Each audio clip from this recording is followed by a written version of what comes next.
Bulas sa akin. Pinagkahan ako. Okay, parang pagkakapatid lang sila yun. Okay, syempre, ano may advice mo para kay Freya? Mag-enjoy natin sa school. Huwag na tayo magmansagal. Ayan, kamusta rin turingan nyo? Kamusta yung turingan nyo bilang isang pangatlo, tapos bunsong kapatid? Hindi nag-aawa. Lagi kami kalaway sa online games.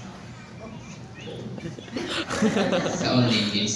Kamusta ba siya bilang isang bilang isang ate?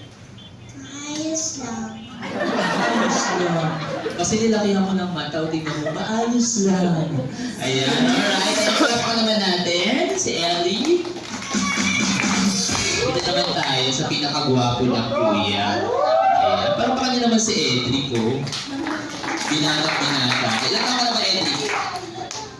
16. Balita ko cosplayer ka daw, ha? Legit. Okay, so kung malaki yung mga costume mo kay Jason. Nandito ba si Jason? Nasa si Jason? Wala din. May pasok. May pasok. Buti lang ako, opening ako. Alright, and syempre, bilang isang kuya, ay nag-aaral ka pa ba? Shepherd. Ayan, nag-aaral ba siya? Ayan, kamusta naman yung grades mo? Para napaisip ka, nung tinanong ko yung grades mo. Ayan, syempre, kamusta na may jowa ka na ba? Ayoko pa. Ayoko ka muna mag-jowa. Okay, working muna tayo. Ay, aral mabuti. And of course, bilang isang kuya, ayan, anong may i-advise mo sa bunso mong kapatid? Maging mas masipag ka pa kaysa sa akin. And, sipagan mo ba? Sipagan pa. Parang baka naman namin ang kanyang ginawa. And syempre, ayan, bilang isang magkakapatid para kay Prel, syempre gagawin niyo din ang lahat para sa kanya. Kaya naman, magda-dance number din kayong tatlo. Anong TikTok ang alam nyo? Anong TikTok ang alam ninyo? Anong TikTok? Pagitaan mo anong TikTok?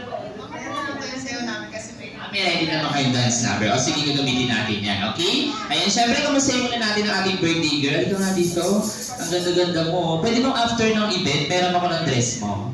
Okay lang ba? Parang ayaw mo naman, nagagalit ka ba sa akin? Yan mo lang ba ako nakita? Kasi na nakita kita, ganyan ka pa yun. Tapos yung nakita kita, ganyan na ka ulit. Tapos hanggang ngayon, malaki ka na. Ayan, kamusta ka naman yung birthday mo? Masaya ka ba? English daw. Bakit English pa? Kapag, alam niyo yung wala na akong talent dito. Pag nahirapan ako, dahil yung talent ko dito, ha? Ayan. Okay, syempre, Prel. Sige dito, Prel. Ayan, ano masasabi mo kay mami and daddy mo?